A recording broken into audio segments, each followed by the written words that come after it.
आज के वीडियो में दाद अथवा रिंगवर्म रोग को समझाएंगे। तो चलिए शुरू करते हैं। दाद अथवा रिंगवर्म त्वचा संबंधी रोग होता है, यानी जो हमारी त्वचा होती है, स्किन होती है, इससे जुड़ा हुआ रोग होता है। दाद एक प्रकार का फंगल संक्रमण है, यानी फंगस के द्वारा हो जाता है या फंजाई के द्वारा हो जाता है, कहिए कवक के द्वारा हो जाता है, जो किसी व्यक्ति के सिर, पैर, गर्दन, शरीर के अन्य अंदरूनी अंगों में कहीं भी हो सकता है। अगर इसके कारण पूछे जाएं, यानी दाद क्यों हो जाता है, काजेस ऑफ रिंगवर्म्स, तो दाद एक संक्रामक फंगल संक्रमण होता है। संक्रामक यानी ऐसा रोग जो एक व्यक्ति से दूसरे व्यक्ति में फैल जाता है, उसे संक्रामक कहा जाता है। और फंगल संक्रमण यानी कवक के द्वारा होने वाला रोग है, या फिर कह लीजिए कि फंगस के द्वारा होने वाला रोग होता है, जो फफूंदी जैसे परजीवी के कारण होता है। अब फफूंदी क्यों कहा गया है? फंगस ही फफूंदी होता है, कवक ही फफूंदी होता है, उसको देसी भाषा में या साधारण भाषा में फफूंदी कहा जाता है। यह रोग माइक्रोस्पोरम ट्राइकोफाइटान एपिडर्मेटोफाइटान नामक डर्मेटोफाइट फंजाई के द्वारा होता है। यानी कौन कौन से फंगस के द्वारा होता है? तो माइक्रोस्पोरम, ट्राइकोफाइटान और एपिडर्मेटोफाइटान नामक फंगस के द्वारा ये हो जाता है। चलिए जानते हैं इसके लक्षण कौन कौन से होते हैं, सिम्टम्स कौन कौन से होते हैं। तो इस रोग में शरीर के विभिन्न भागों की त्वचा, नाखून, पैर की अंगुलियों आदि पर लाल या हल्के भूरे रंग के सूखे चकत्ते पड़ जाते हैं, जो आकार में गोल होते हैं। यानी दाग का जो बाहरी तरफ वाला भाग होता है, किनारे वाला भाग होता है, वो लाल हो जाता है, एक अंगूठी के समान आकृति जैसा दाग बन जाता है, जिसमें खुजली भी होती है, मतलब उसी दाने वाली त्वचा में खुजली या जलन होती है। और दाद धीरे धीरे पूरे शरीर पर फैल जाता है। दांत शरीर के प्राइवेट पार्ट्स जैसे जांघ है, जांघों के बगल में है, इन जगहों पर अधिक होता है या अधिक पाया जाता है। रिंगवर्म रोग या दाद रोग अंगुलियों के बीच में भी हो जाता है, पेट और टांगों के बीच की त्वचा में भी अधिक हो जाता है।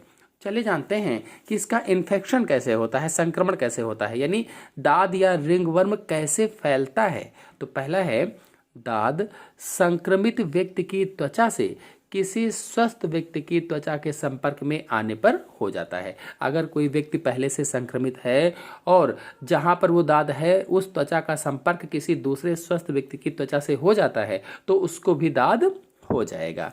फिर अगला है, दाद से ग्रसित जानवर को स्पर्श करने से भी दाद का संक्रमण मनुष्य के शरीर में फैल सकता है। अगर कोई जानवर पहले से संक्रमित है, यानी पहले से ही जानवर को था दाद, और उस दाद को आप छू लेते हैं, आपकी त्वचा से टच हो जाता है, तो भी आपको होने की संभावनाएं अधिक रहती हैं। जैसे पालतू जानवरों में कुत्ते लोग अधिक पालते हैं, बिल्ली पालते हैं, तो इनमें हो सकता है।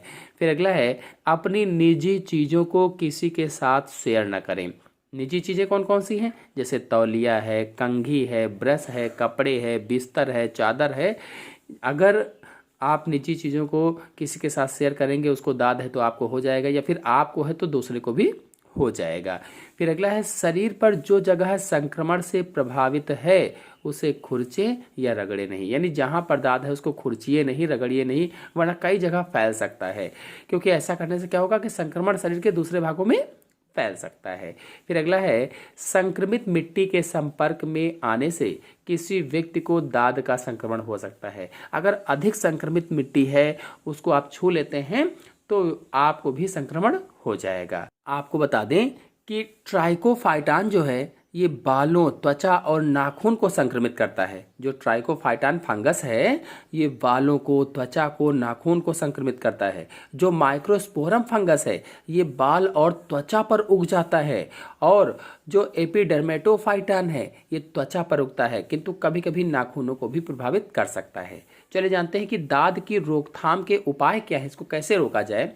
तो स्वस्थ और स्वच्छ व्यवहार का आचरण करते हुए दाद के संक्रमण की रोकथाम की जा सकती है। यानी आप स्वस्थ रहें, स्वच्छ रहें, गंदगी ना हो और जानवरों से दूर रहें, तो दाद से बचा जा सकता है। जानवरों को स्पर्श करने के बाद अपने हाथों को साबुन से धो डालें और पालतू जानवरों के रहने की जगह को स्वच्छ और कीटाणु रहित रखें।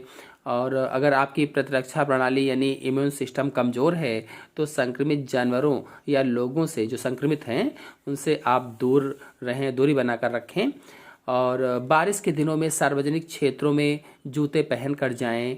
नियमित रूप से अपने बालों को शैम्पू करें। दांत के लिए बेहतरीन दवा अगर देखा जाए घरेलू दवा तो नारियल का तेल आप दांत पर लगा सकते हैं। जो नारियल का तेल होता है ये स्किन संबंधी हर समस्या से निजात दिलाने के लिए सबसे बेस्ट तरीका होता है। फिर अगला है लहसुन।